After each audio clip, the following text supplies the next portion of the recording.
Hello students, आज मैं आपको डायरेक्शन कोसाइन लेकर आया हूं और आपको एक एक पॉइंट डिफाइन करके बताऊंगा कि आखिर डायरेक्शन कोसाइन होते क्या हैं, कैसे निकालते हैं। फिर मैं कोऑर्डिनेट बताऊंगा, उनके भी डीसीएस बताऊंगा, रिलेशन बताऊंगा, प्रोजेक्शन बताऊंगा, रेशो भी बताऊंगा, सब कुछ बताऊंगा इस वीडियो में। केवल आज डायरेक्शन कोसाइन को पूरे को डिफाइन करूंगा और नेक्स्ट लेक्चर में फिर मैं क्वेश्चन लेकर आऊंगा। तो अब हम शुरू करते हैं। और इससे पहले मैंने कोऑर्डिनेट सिस्टम में 2 लेक्चर दिए हैं, तो प्लीज आप शुरू से करेंगे तो पूरी किताब आपकी फर्स्ट क्लास हो जाएगी। ठीक है, तो अब मैं बता रहा हूं आपको direction cosine of a straight line. कोई एक लाइन दे रखी हो तो पॉजिटिव डायरेक्शन में उस पर डीसीएस कैसे निकालते हैं, जिन्हें हम डायरेक्शन कोसाइन कहते हैं। तो चलिए,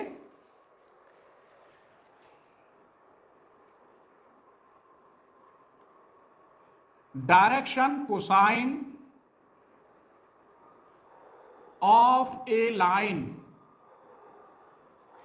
तो मैं एक लाइन खींचे लेता हूं यहां पर 3 डायमेंशन में, ड्रॉ करेंगे उसे। जैसे मैंने ये एक लाइन ले ली ए बी।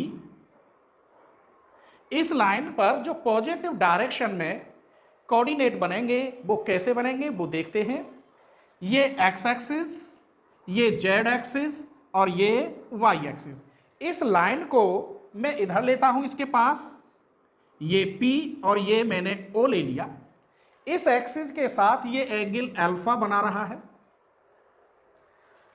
इसके साथ पूरा ये एंगल फिर बीटा बना रहा है, और इस जेड के लिए ये पूरा एंगल गामा बना रहा है। मैंने तीनों एंगल बना दिए। ये 3 डायमेंशन जो हैं, x axis, y axis, z axis, तीनों एक दूसरे के परपेंडिकुलर हैं। जैसे मैंने ये लाइन यहां बना दी, ये एक्स एक्सिस, ये वाई एक्सिस, तो तीसरी लाइन ऐसे होती है। अब ये लाइन जो मेरी पेंसिल है, ये वाली, ये लाइन और एक्स एक्सिस और वाई एक्सिस तीनों एक दूसरे के परपेंडिकुलर होती हैं। तो इस लाइन को मैं बोर्ड पर नहीं दिखा सकता, तो इस वाली लाइन को मैंने ऐसे दर्शा दिया है। ठीक, अब आप ये जानते हैं, यहां पर देखिए, ये मैंने कोई P पॉइंट ले लिया, यहां x और यहां y, तो आप कहेंगे P के कोऑर्डिनेट x, y। ये आपने 12th में पढ़ लिया होगा। पहले x एक्सिस का कोऑर्डिनेट, फिर y एक्सिस का। अगर z होता तो फिर यहां z एक्सिस का कोऑर्डिनेट भी आता।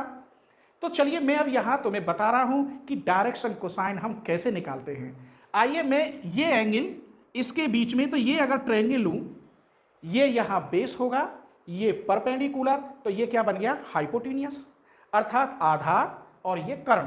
तो इन दोनों में रिलेशन क्या बनता है, पहले मैं एक लाइन लिखे देता हूं, लेट OP इक्वल टू 1। जरूरत पड़ेगी इसीलिए मैंने 1 मान लिया, और 1 ही मानते हैं। तो इसमें OX upon OP equal to cos alpha. आधार बटे कर्ण क्या होता है, कॉस होता है, अर्थात base upon hypotenuse cos, angle कितना है, अल्फा। तो OP equal to OX, OP into cos alpha. तो OX equal to cos alpha, क्योंकि मैंने OP इक्वल टू क्या लिया है यहां 1। ठीक है, 1 ही लेते हैं। आइए, कॉस अल्फा, तो OX पर यह क्या बना, कॉस अल्फा बना। तो ये x एक्सिस के लिए P का कोऑर्डिनेट x, तो इसका कोऑर्डिनेट हो गया यहां कॉस अल्फा। अब मैंने ये बताया था कि ये तीनों एक दूसरे के परपेंडिकुलर होती हैं, तो इसका एंगल भी परपेंडिकुलर होगा, तो यही फॉर्मूला चलता, तो वहां आ जाता कॉस बीटा। उसमें भी मैं ऐसे ही लेता, क्या, OP upon OY upon OP, तो कॉस ही बनता, आधार बटे कर्ण। सपोज करिए इसकी जगह पे मैं यहाँ y लगा देता तो बीटा आ जाता, यहां z रख देता तो गामा आ जाता। लेकिन लिखते पहले x एक्सिस का कोऑर्डिनेट, फिर y एक्सिस का क्या आता यहां, कॉस बीटा, फिर z एक्सिस का आता कॉस गामा।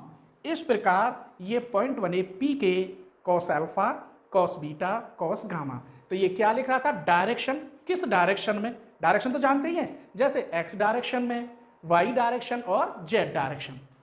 कोसाइन किस में आए, तीनों कॉस में आए हैं, इसीलिए इनका नाम है डायरेक्शन कोसाइन। लेकिन इतने बड़े न लिखकर हम इन्हें किसी और चीज से डिनोट करेंगे। मान लीजिए we let L equal to cos alpha, M equal to cos beta और N equal to cos gamma.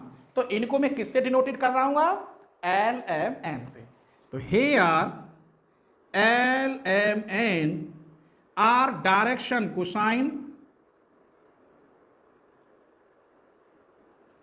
Of line, ये ए भी ले लो या ओपी ले लो, मैं ओपी ही लिखे देता हूं, ओपी दैट इज पी के डायरेक्शन कोसाइन हुए एल एम एन। तो मैं इसकी जगह पर क्या लिखूंगा, कॉस अल्फा की जगह पर एल, कॉस बीटा की जगह पर एम और कॉस गामा की जगह पर एन। तो आप ये तो समझ गए होंगे कि डीसीएस कैसे निकलते हैं, cos alpha cos beta cos gamma, और डिनोटेड कर लेते हैं हम एल एम एन से। फिजिक्स में आपने पढ़ लिया होगा 12th में, ये नहीं कि आप किसी और से डिनोटेड करें, एल एम एन से ही सब डिनोटेड करते हैं। तो ये डीसीएस बने एल एम एन, जहां पर L equal to cos alpha, M equal to cos beta और N equal to cos gamma होता है। तो ये थे डायरेक्शन कोसाइन इस स्ट्रेट लाइन के लिए पॉजिटिव डायरेक्शन में। ठीक है, कैसे, ये पॉजिटिव डायरेक्शन है, अब क्या इसे इधर लेते तो ये भी पॉजिटिव होती और ये भी, सब एक्स वाई जेड तीनों पॉजिटिव डायरेक्शन में करके उसने इस स्ट्रेट लाइन के डीसीएस निकाले। क्या आए थे, cos alpha cos beta cos gamma, जिन्हें मैंने डिनोटेड किया एल एम एन से। ठीक है, अब मैं इसके कोऑर्डिनेट बताता हूं कि कोऑर्डिनेट हम कैसे निकालेंगे।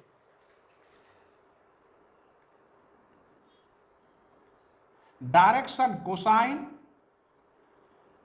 ऑफ कोऑर्डिनेट एक्सिस, चलिए अब कैसे निकालते हैं। ये देखिए, ये वही लाइन मैंने ली पी पॉइंट, ये अल्फा, ये एक्स एक्सिस, वाई एक्सिस और जेड एक्सिस। अब आप बताएंगे एक्स एक्सिस पर अल्फा का मान क्या होगा, 0 होगा। क्लियर, तो मैं यहां लिखे देता हूं अल्फा की वैल्यू 0। लेकिन मैंने ये बताया था ये तीनों, ये लाइन तो मैं खींच लेता हूं, देखिए ये परपेंडिकुलर है, तो तीसरी ये भी क्या है, परपेंडिकुलर। जब यहां अल्फा का मान 0, तो इस एक्सिस के लिए बीटा का मान क्या होना चाहिए, π/2। क्या होना चाहिए, π/2, क्योंकि ये इसके परपेंडिकुलर है। तो बीटा की वैल्यू क्या हुई, π/2।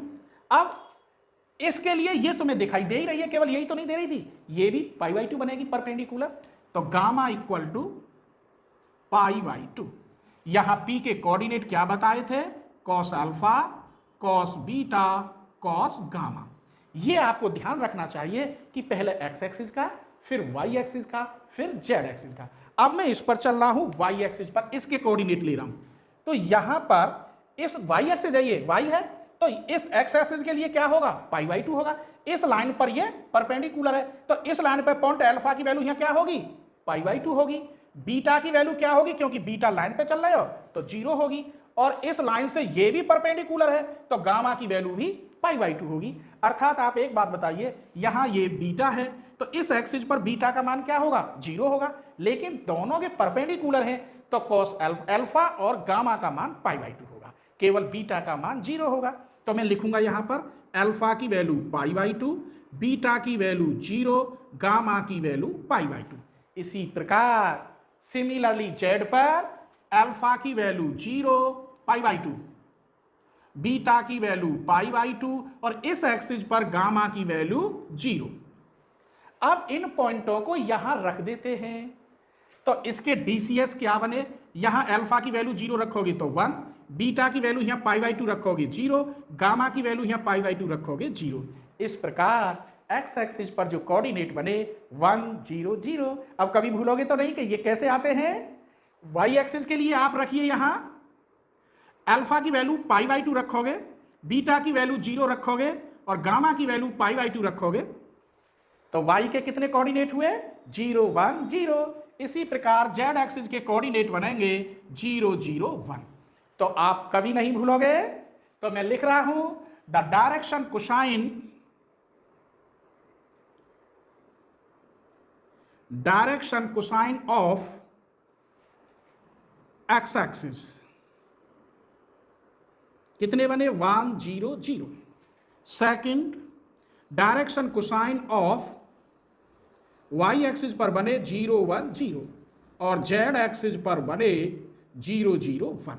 अभी हमने सिर्फ आपको 2 टॉपिक बताए, डायरेक्शन कोसाइन लाइन पर हम कैसे निकालते हैं और x axis y axis z axis पर डीसीएस आखिर क्या होते हैं, ये आपको ढंग से आने चाहिए। इन्हीं में से मैं एमसीक्यू क्वेश्चन बनाऊंगा आपके लिए। ठीक है, अगला टॉपिक बता रहे हैं coordinate of A point in term of DCS. DCS means direction cosine. तो चलिए मैं यहां पहले आपको एक रफ बना देता हूं। ये है थीटा और आर दूरी, ये आर किसी पी पॉइंट की एंगल थीटा, तो स्वाभाविक है इधर cos थीटा आता है। तब यहां पी के कोऑर्डिनेट बनते हैं आर व थीटा, जो एंगल और यहां से यहां तक की डिस्टेंस, तो वो क्या कहलाती है, आर व थीटा। ऐसे ही मैं अब बताऊंगा आपको नए 3 डायमेंशन में कोऑर्डिनेट। चलिए तो मैं यहां बना रहा हूं, ये एक्स एक्सिस, जेड एक्सिस और वाई एक्सिस, ये पी पॉइंट और ये ओ, यहां मैंने आर दूरी और अभी इसके डीसीएस निकाले थे l m n, cos alpha की जगह पर एल, और यहां से यहां तक की दूरी कितनी है, आर। तो पी के कोऑर्डिनेट है गए एल आर, फिर एम आर, फिर एन आर, बस यही था। हेंस अतः the DCS of line OP, when, मैं और बढ़ा देता हूं, रेडियस वेक्टर आर गिवन, ये रेडियस वेक्टर कर दिया मैंने, तब पी के डायरेक्शन कोसाइन क्या होंगे, l r, m r, n r. अब मैं बता रहा हूं डीसीएस का रिलेशन, तो मैं लिख रहा हूं relation between direction cosine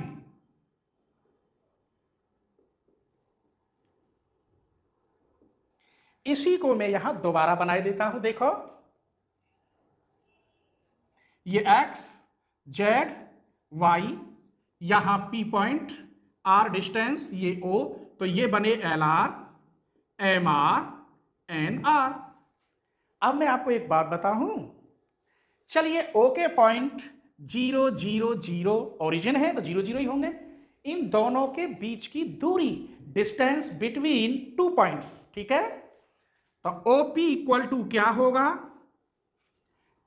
L R minus 0 का whole square, m r minus 0 का whole square, n r minus 0 का होल स्क्वायर।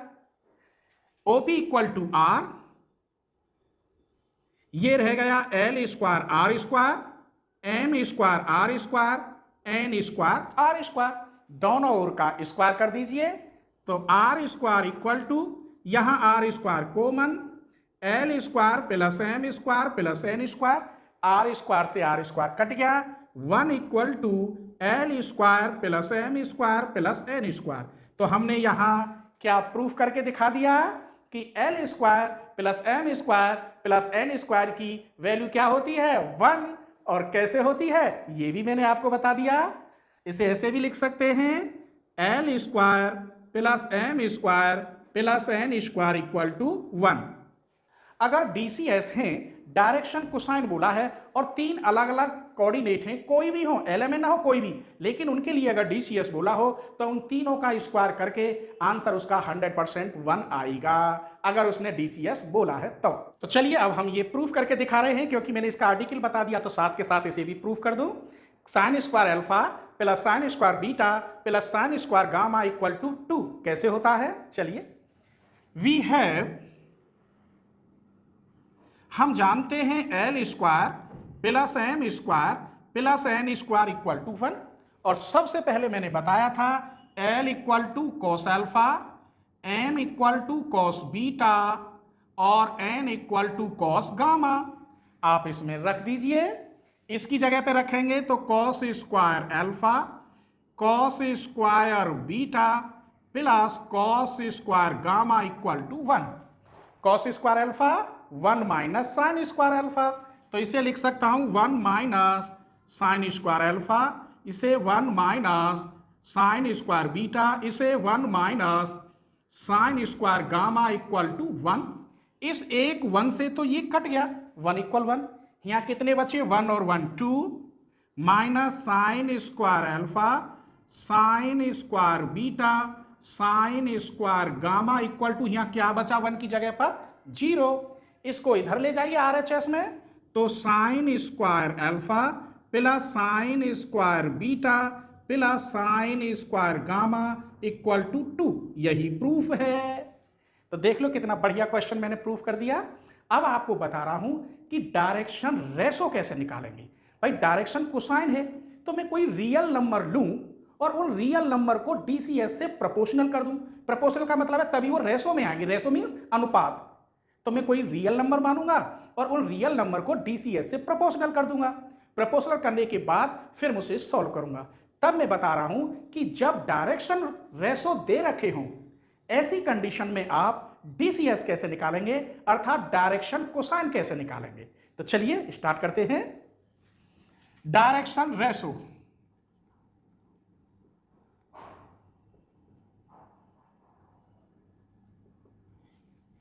मैं लिख रहा हूं to find direction cosine when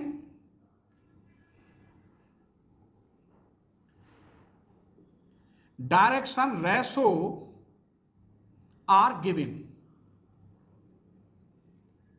ये मैंने एक क्वेश्चन भी बना दिया। तो चलिए मैं पहले डायरेक्शन रेशो बनाने के लिए कोई रियल नंबर लेता हूं। Let a b c be any 3 real number. अब इनको प्रोपोर्शनल दिखाऊंगा, विच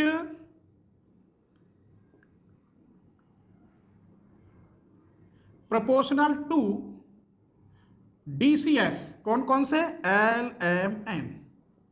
तब जब डीसीएस के कोई रियल नंबर प्रोपोर्शनल होते तो उन्हें हम कैसे लिखते हैं? L upon A, M upon B, N upon सी।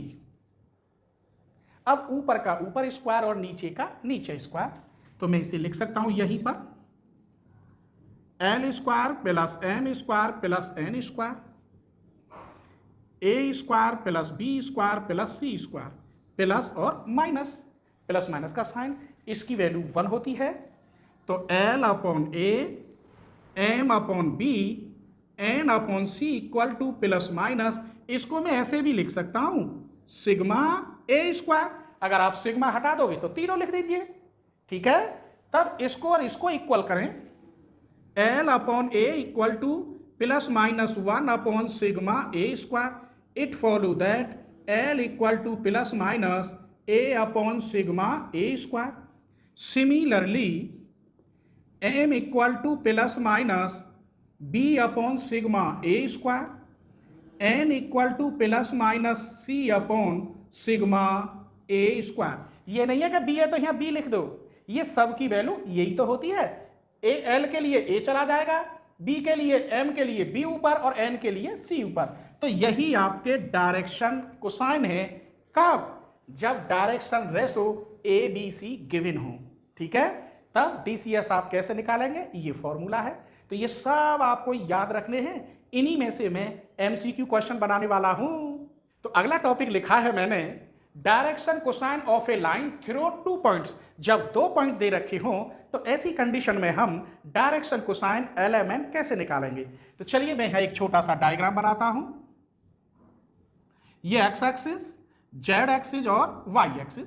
यहां ये पी पॉइंट और यहां ये क्यू पॉइंट। पी के पॉइंट मैंने x1, y1, z1 और q के x2, y2, z2। ठीक, ये P के पॉइंट इधर लिखे देता हूं, x1, y1, z1। ये मैंने पॉइंट लिख दिए और इसके डायरेक्शन कोसाइन क्या है यहां पर? L, M, N। तो जब ये 2 पॉइंट हैं P और Q, तो इनके हमें एक पॉइंट बनाने हैं। तो हम कैसे बनाते हैं? पी क्यू के DCS x2 minus x1, y2 minus y1 और z2 माइनस z1, ये पॉइंट बनेंगे, पॉइंट ऑफ पी क्यू।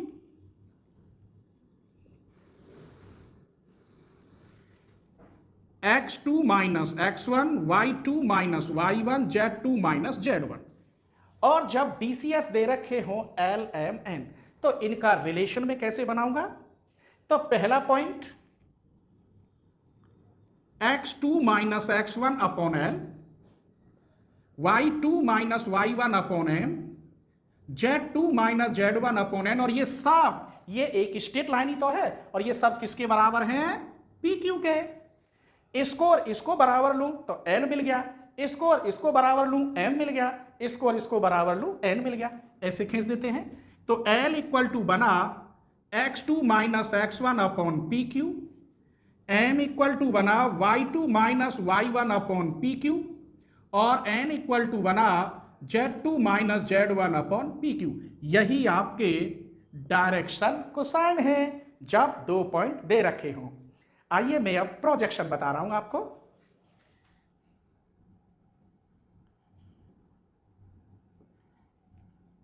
पहले मैं एक छोटा सा फॉर्मूला के प्रोजेक्शन हम कैसे निकालते हैं उसका फॉर्मूला क्या है। द प्रोजेक्शन ऑफ बी, और किस पर निकाल रहा हूं, ऑन ए पर, तब इसका फॉर्मूला होता है मेरे बच्चों, यही लिखे देता हूं, B dot A upon mod A, ये होता है।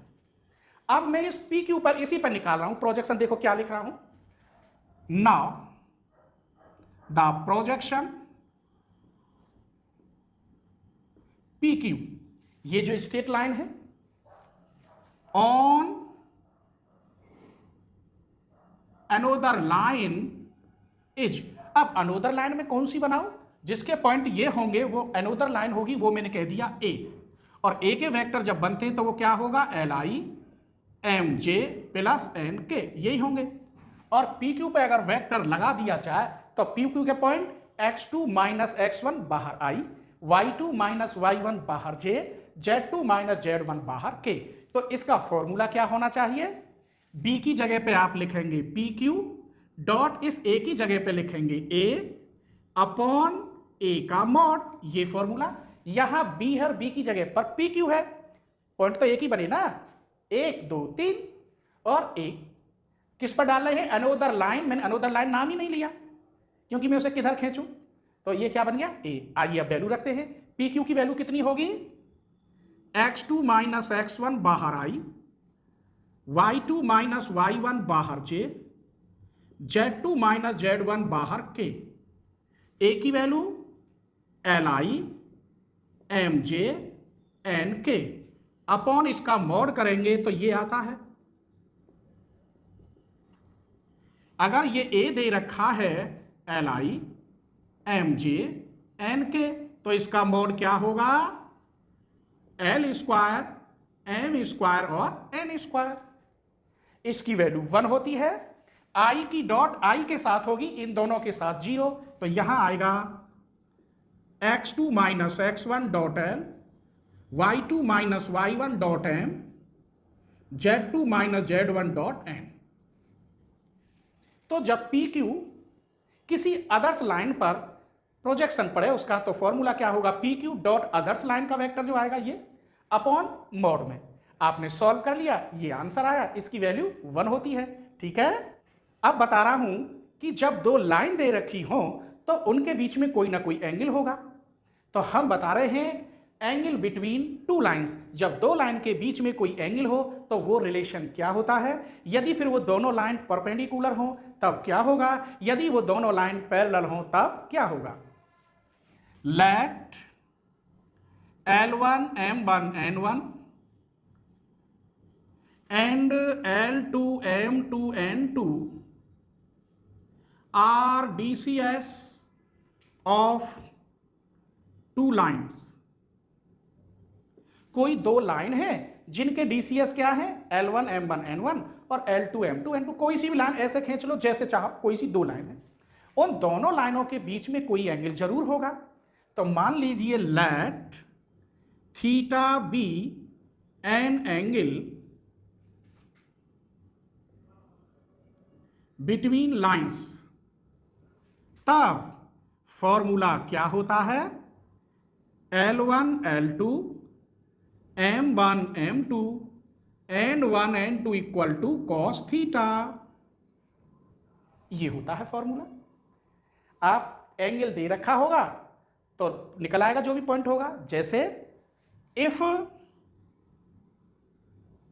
Lines are perpendicular to each other, 2 लाइनें वो आपस में परपेंडिकुलर हो। परपेंडिकुलर का मतलब जैसे कि मैंने दो लाइन, इसके लिए तो लाइन मैंने ये लिख ली, चलो ये दो लाइन है, और इसके लिए मैंने ये लाइन ऐसे और ऐसे।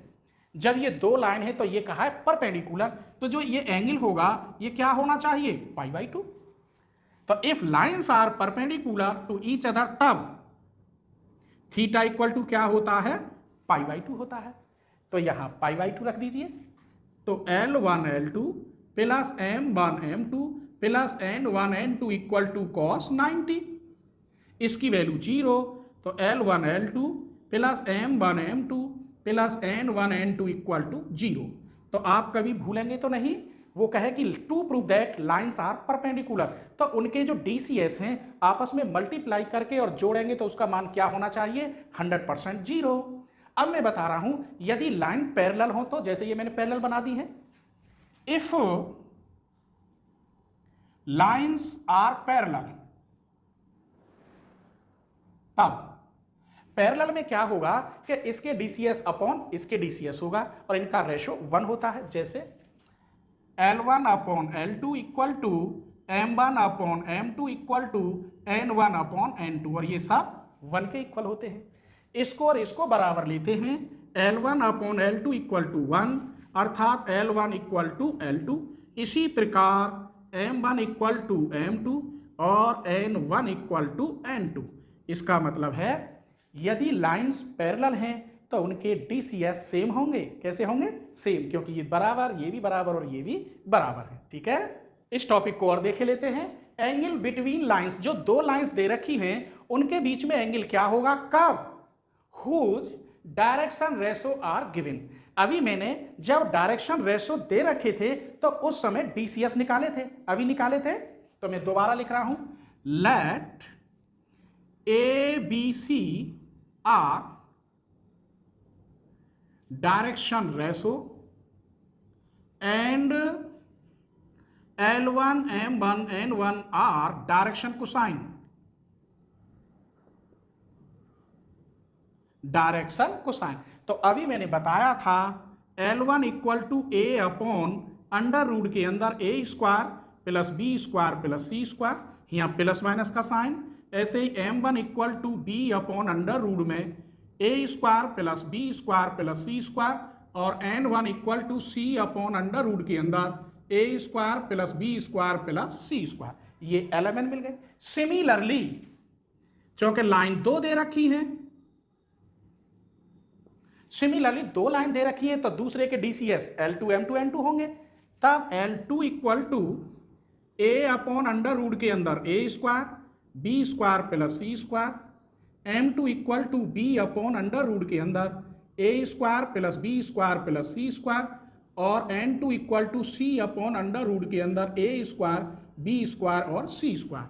जब दूसरी लाइन है तो स्वाभाविक है डायरेक्शन रेशो भी अलग होने चाहिए। तो मैं यहां डैश लगा देता हूं, ये क्या लगा दिए मैंने, डैश। हमारे पास DCS मिल गए L1 M1 N1 और L2 M2 N2। अब मुझे फॉर्मूला मालूम होना चाहिए। तो हम क्या जानते हैं, we have cos theta equal to L1 L2 M1 M2 plus N1 N2।